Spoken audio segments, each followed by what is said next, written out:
आपको है ही नहीं, मेन बात ये समझना है, लिखा दिखाया है ही मैटर। कर दूं बेटा शुरू? तो अव्यय की अगर हम बात करते हैं तो देखो बेटे ऐसे लिखा गया है ए जमा वै, ए जमा वै। ए का मतलब है नहीं और वै का मतलब है खर्च, अर्थात जिनका कुछ भी खर्च नहीं होता वो अव्यय बेटे। दूसरा इसका जो नाम है वो अविकारी है। देखिए आपने नोट किया होगा, गुड मॉर्निंग बेटे रेखा, आप लोगों ने नोट किया होगा एक आध घर में कोई ना कोई ऐसा बूढ़ा या बूढ़िया मिल जाती है जो कंजूस होते हैं। कंजूस नहीं हो से ज्यादा कंजूस होते हैं, फिर आप उनको मक्खी चूस नाम दे देते हो कि ये कंजूस नहीं है मक्खी चूस है। देखा होगा कोई रिलेटिव ऐसा, है ना, पूरा का पूरा मार्केट घुमा लाएगा लेकिन कुछ भी ना खिलाएगा ना दिलाएगा। होगा ना एक आध ऐसा? क्या मतलब ऐसे ड्रे से सेम क्यों बैठे हो? आपकी क्लास है, आपके सर हैं, आपका इंस्टीट्यूट है, तो बेटे प्यार से मुस्कुराते हो, चेहरे फूल जैसे हो आप बेटे, फफूंदी जैसे मत बनो, ठीक है? हाँ। तो एकदम खिला हुआ चेहरा होना चाहिए। मैं बिल्कुल very good good good good good good morning बेटे, बहुत सारे बच्चे आ गए एक साथ, सभी को गुड मॉर्निंग। तो देखिए वै का मतलब खर्च, तो जिनका कुछ भी खर्च ना हो, इसी तरह से ए जमा विकारी। बोर्ड की तरफ देखिएगा बेटा, विकार शब्द का मतलब होता है बदलाव, विकार शब्द का मतलब होता है बदलाव या परिवर्तन, बदलाव या परिवर्तन। अब बात है विकारी की, तो विकारी का मतलब बदले हुए, ठीक है, बदले हुए बेटे। तो वे शब्द अब अविकारी लगा हुआ है, तो बदले हुए या नहीं बदले हुए? ए का मतलब ए है, बोला जिनमें विकार उत्पन्न होता, बोला जी ए है, अर्थात जो नहीं बदलते वो क्या है? आंखों से भी बातें कर लेते हो आप, अरे वाह क्या बात है, आंखों से क्या कह दिया। लेकिन अब वो कानून हरियाणा में फिर से, वो इंडिया में फिर से बंद कर दिया, जो आंखें आंखों से कहती हैं, ठीक है। वो एक सर आओ साहब एक बार फिर आंखें आंखों से कुछ कहेंगे, इंतजार करें बेसब्री से आपका, दो आंखें। तो देखो बेटे ध्यान से, अर्थात अब बात आती है कि जी क्या विकारी और क्या अविकारी। विकारी का मतलब बदल जाते हैं, अविकारी का मतलब जो नहीं बदलते, अर्थात वे शब्द, इनको अगर आप ऐसे करोगे भी, ये था केवल मीनिंग इसका, विकारी का मतलब बदलना और अविकारी का मतलब जो नहीं बदलते, वो क्या कहलाते बेटे? अविकारी या अव्यय, अर्थात जिनका कुछ खर्च नहीं होता। तो बेटे अब बात आई कि सर क्या नहीं बदलते, अर्थात बेटे जिन शब्दों के लिंग और वचन नहीं बदलते, जिन शब्दों के लिंग और वचन नहीं बदलते वो क्या कहलाते हैं? अव्यय या अविकारी। देखो नहीं बदलते शब्द बोला बेटा मैंने, नहीं बदलते, अर्थात जिनके लिंग और वचन नहीं बदलते वो अव्यय या अविकारी कहलाते हैं। देखिए बेटे कैसे नहीं बदलते, एक बार बोर्ड की तरफ बेटे, जैसे उसने बोला लड़का तेज दौड़ता है, ये एक वाक्य है, लड़का तेज दौड़ता है। तो इस वाक्य में आप देखेंगे बेटे थोड़ा, तो है क्या? हाँ भाई, लड़का तेज दौड़ता है, ये पूरा का पूरा एक वाक्य है। इस वाक्य में सरस्वती बेटे यूं बता दे, ये जो लड़का है इसका स्त्रीलिंग क्या होगा? स्त्री नहीं, स्त्रीलिंग, हाँ लड़की। वेल डन बेटे, बहुत बेहतरीन बेटा, लड़की। और तेज का तेज, लड़की बड़ी तेज है, ये नहीं। अब दौड़ता का रूबी, दौड़ती। बोर्ड की तरफ ध्यान हो बेटा सभी का। तो देखिएगा बेटे उसके बाद बेटा वचन बदल इसका, लड़के का, लड़के, जल्दी जल्दी बोल बेटा, लड़के हो, कभी शर्मा हुआ है, लड़के नहीं आता? तेज दौड़ते, और बेटे हैं, देखिएगा है बहुवचन। तो देखिए बेटे इसमें हुआ क्या, क्योंकि ये तो शब्द है नहीं, इसमें क्या ये बदल गए, ये बदल गए, तेज नहीं बदला, तो ये जो बदल गए वो तो है विकारी बेटे, और जो नहीं बदले वो अविकारी है। अर्थात जिन शब्दों के लिंग वचन नहीं बदलते वो क्या है, अविकारी या अव्यय। डन भाई, पक्का? ओके।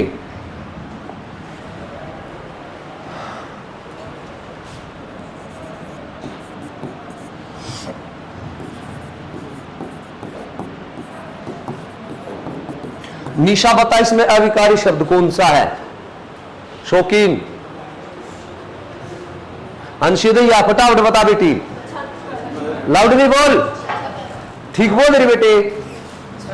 छत पर, छत ओनली, खाली छत पर नहीं आएगा, क्यों भाई?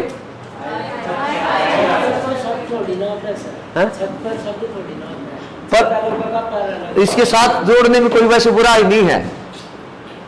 जैसे शादी में, तो शादी और शादी में बात एक ही है। शादी जाना है या शादी में जाना है, खैरा जाना है खैरा में, बात एक ही, खैरा जाऊंगा या खैरा में, है ना भाई, बात एक ही है। तो यस बेटे बदल जाएगी, क्योंकि कुतिया भी छत पर चढ़ सकती है और बैठ भी सकती, बैठी है, हो जाएगा ऐसे ही। कुत्ता कुत्ते भी हो जाएगा और छत पर एज इट इज रहेगा। तो बेटे जिन शब्दों के लिंग और वचन, नमस्ते बेटे, नमस्ते शारदा ममता, तो बेटे जिन शब्दों के लिंग वचन नहीं बदलते वो क्या है, अविकारी या अव्यय है। जो टीजीटी हिंदी की तैयारी कर रहा है 40 नंबर का, 40 से 60 नंबर का व्याकरण आएगा, बिल्कुल एक एक, वो कैसे पूछ सकता है बेटे, एक एक चीज को बिल्कुल पिरो लीजिएगा अपने दिमाग में। डन भाई, और पूछो एक, आपका नाम क्या बिटिया? लाउडली बोल। सोनिया, बड़ा प्यारा नाम है। तो सोनिया बेटे यूं बता दे, राधा धीरे धीरे चलती है, इसमें कोई अव्यय शब्द है? धीरे धीरे, वेल डन बेटे, बहुत बढ़िया। इस राधा की जगह सपोज करो लड़की है, लड़की धीरे धीरे चलती है, लड़का धीरे धीरे चलता है, लड़के धीरे धीरे, ये धीरे धीरे एज इट इज रहा बेटे, इसलिए अव्यय है, ये अविकारी है। क्लियर हो गया? कोई डाउट? डन बेटे। गुलिया साहब आगे बढ़ू? अगर कल किसी और बैच में हो तो मतलब कंटिन्यू आ जाइयो, बस इतना कष्ट कर लियो, बाकी तो मैं अपने आप करा दूंगा। डन भाई। अब बात आती है, अगर आपसे कोई पूछे अव्यय के ना कितने वेद हैं, तो बेटे छत पर, वेल डन बेटे सरिता। तो अव्यय के कितने वेद हैं मेरे प्यारे बच्चों? अगर आपसे कोई पूछे तो अव्यय के कुल मिला के 5 वेद है बेटे। सबसे पहला जो वेद है, जो पेपर में आपसे पूछा नहीं जाएगा, 200% पूछा जाएगा, वेद का नाम है क्रिया विशेषण बेटे, क्रिया विशेषण 200% पूछा जाएगा, पहले बता रहे बेटे। तो इसके आगे मोस्ट इंपोर्टेंट डाल लीजिएगा। उसके बाद अगला है संबंध बोधक, फिर है समुच्चय बोधक, और बेटे फिर है विस्मय आदि, और लास्ट है निपात। अव्यय की ये बेटे कुल मिला के 5 वेद है। ठीक है, ये जो टीजीटी की तैयारी करें पूछेंगे अव्यय के कितने वेद हैं, ये नहीं पूछे कौन कौन से, तो वहां पर यूं नहीं करना सीधे 5 पूछता 5 उत्तर दे के आगे बढ़ी बेटे, इतना टाइम नहीं है। जनरल पेपर में भी 2-3 क्वेश्चन डायरेक्ट आएंगे, विशेषण ये कितने वेद है, संज्ञा कितने वेद है, या वाक्य की रचना के आधार पे, अर्थ के आधार पे, तो डायरेक्ट उनमें टाइम मत लगाइएगा, क्योंकि वो सेकंड के 10वें हिस्से में सोल्व होने चाहिए बेटे। इंग्लिश में भी तुम उसमें क्या क्या सिद्धे निकालोगे, बैठ बैठ के सोच कर फिर टिक करोगे, तो जो बिल्कुल सीधा होता है उसका सीधा उत्तर दे के आगे बढ़ना हमें। ठीक है, बढ़ो बेटे आगे। तो देखिए अब बात आती है इस क्रिया विशेषण वाले टॉपिक को बेटे बिल्कुल कूट के पी लेंगे, क्योंकि इसमें कुछ ऐसा है ही नहीं जो आपकी समझ में नहीं आता। लिखा गया है जी ऐसे, क्रिया विशेषण ऐसे लिखा गया बेटे, राइट। तो हम क्या करेंगे, इसके 2 टुकड़े कर लेंगे, इसके टोटे टोटे कर लेंगे, एक क्रिया है और दूसरा विशेषण, टुकड़े टुकड़े हो गए बेटे। विशेषण का मतलब है जो विशेषता बताता है।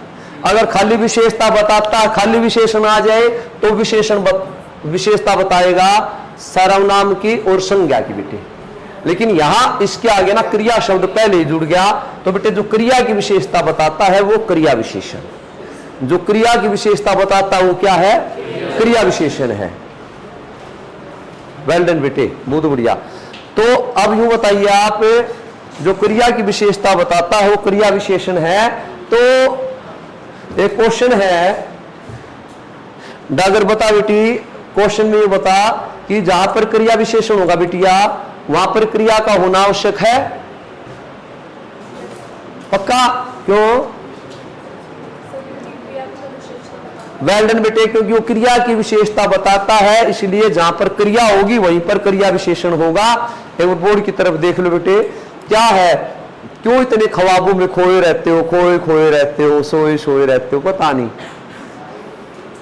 अरे मैं ना बदसूरत हूं, ना राक्षस हूं, ना डरावनी सूरत है, तो प्लीज मेरी तरफ भी देख लिया करो जब मैं पढ़ाऊं तब। वैसे मत देखो, वैसे चाहे आंखें बंद करके चले जाना, लेकिन ध्यान ही आ रहा होगा तो मुझे ये उपदेश देने का मौका नहीं मिलेगा, क्योंकि आपकी नजर इधर उधर हुई और मेरा क्या करूं बेटे, दिल है कि मानता ही नहीं।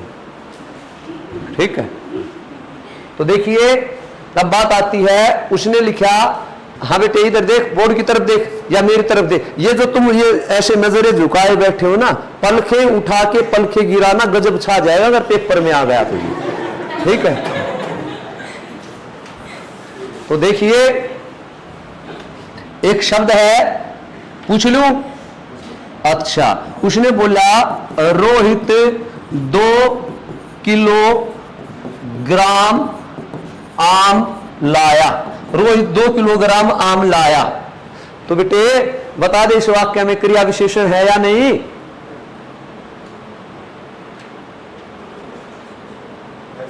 है, पक्का? कौन सा है?